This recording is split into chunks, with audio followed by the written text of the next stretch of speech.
আজকে একটা টিভি চ্যানেলে আমরা কিছু ছবি আর একটা ভিডিও দেখেছি, যেটা হচ্ছে গিয়ে সেমিনার হলের ভেতরে, এবং এইটা বলা হয়েছে যে সেমিনার হলের ভেতরে সেটা নাকি কর্ডন অফ এরিয়ার ভেতরে, এবং ওইখানে নাকি প্রচুর লোক উপস্থিত ছিলেন। এবার এই প্রশ্নটা করা হয়েছে যে এত লোক কি করে ওই কর্ডন অফ এরিয়ার ভেতরে ছিল, সেটা নিয়ে আমি আপনাদের কিছু তথ্য শেয়ার করতে চাই। যে ছবিটা আমরা দেখেছি তার একটা প্রিন্ট আউট আমি নিয়েছি, যেটা হচ্ছে গিয়ে কিছুটা এরকম দেখতে, জানি না আপনারা দেখতে পাচ্ছেন কিনা, বাট আপনারা হয়তো বুঝতে পারছেন যে এখানে কর্ডন করা আছে, এর পেছনেই কিন্তু বডি আছে, এবং এখানে যারা আছে আমি তাদের একটু আপনাদের সাথে পরিচয় করিয়ে দিচ্ছি। প্রথমেই যিনি আছেন এই যে ব্লু চেক শার্টে, ইনি আমাদের ওসি হোমিসাইড। তারপরে কিন্তু আমাদের ডিডি সেকশনের ভিডিওগ্রাফার আছেন, তারপরে গণেশ সিপি স্যার আছেন, তারপরে কিন্তু এফএসএল এর যারা থাকেন তারা আছেন।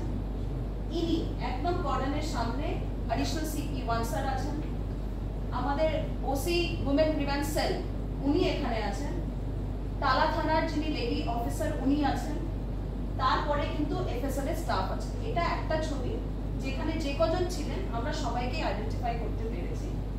আরেকটা ছবি আপনাদের দেখাবো, এখানে এটা আরেকটা ভিউ আর কি। এটার মধ্যেও কিন্তু আপনারা দেখতে পাচ্ছেন গলায় স্টেথোস্কোপ আছে। ইনি হচ্ছেন কি আমাদের ফিটনেস ডক্টর, যিনি ইনকোয়েস্টের পরে এখান থেকে বেরিয়ে যাচ্ছেন। তারপরে আমাদের ফিঙ্গারপ্রিন্ট এক্সপার্ট, যেটা আমাদের ডিডি টিম আছে, উনি আছেন, আমাদের এসি ডিআই আছেন, ডিডি সেকশনের ভিডিওগ্রাফার আছেন, অ্যাডিশনাল সিপি 1 ছিলেন ওখানে আছেন, এবং এফএসএল এর স্টাফ আছে। আমি আপনাদের দেখিয়ে দিচ্ছি দুটো ছবি একবার করে, আপনারা কিন্তু জুম করে যতটুকু সম্ভব আপনারা নিতে পারেন।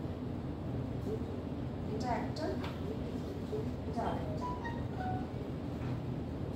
আর এই যে আপনারা দেখছেন যে ছবি, কর্ডন, এত লোক আছে, এটা তো হচ্ছে কি যেটা আমি আগের দিন আমার প্রেস ব্রিফে বলেছিলাম যে সেমিনার হল 51 ফুট বাই 32 ফুটের মাঝখানে যেখানে বডি ছিল সেখান থেকে 40 ফুট আমাদের মেইন কর্ডন যেটা ছিল সেখানে ছিল, এবং যেটা ডেড বডি যেখানে ছিল তার সামনে একটা কর্ডন, বিকজ এত কাজ হচ্ছে ওখানে আরেকটা কর্ডন ছিল।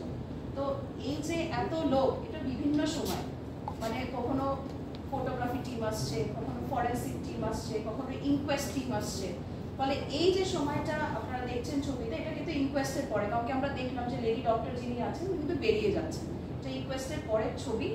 ফলে এই যে সকালবেলা থেকে অনেক রকম প্রশ্ন আপনাদের মাথায় আছে যে কি করে এত লোক কর্ডনের ভেতরে ঢুকলো। আমি আপনাদের বলছি যে কর্ডনের ভেতরে এমন কেউ ছিল না যার ওইখানে উপস্থিত থাকা উচিত ছিল না। সবাই ইনভেস্টিগেশনের সাথে জড়িত যারা ছিলেন তারাই কিন্তু ওখানে প্রবেশ করেছে। ইনকোয়েস্টের পরে অ্যারাউন্ড 4:30, 4:40 এরকম সময় হবে। তারপর দেখুন, আমরা মানে টালা থানা খবর পায় বা আরজি করে মেডিকেল আউটপোস্ট খবর পায় মোটামুটি 10:10। তারপর ইমিডিয়েটলি আমরা ওখানে চলে যাই। বাই 10:30 আমাদের কর্ডন প্লেস হয়ে গেছে। ওখানে যাওয়া সম্ভব না, ওখানে এত আমরা লাইন দিয়ে আমাদের লোকজন দাঁড়িয়ে ছিল।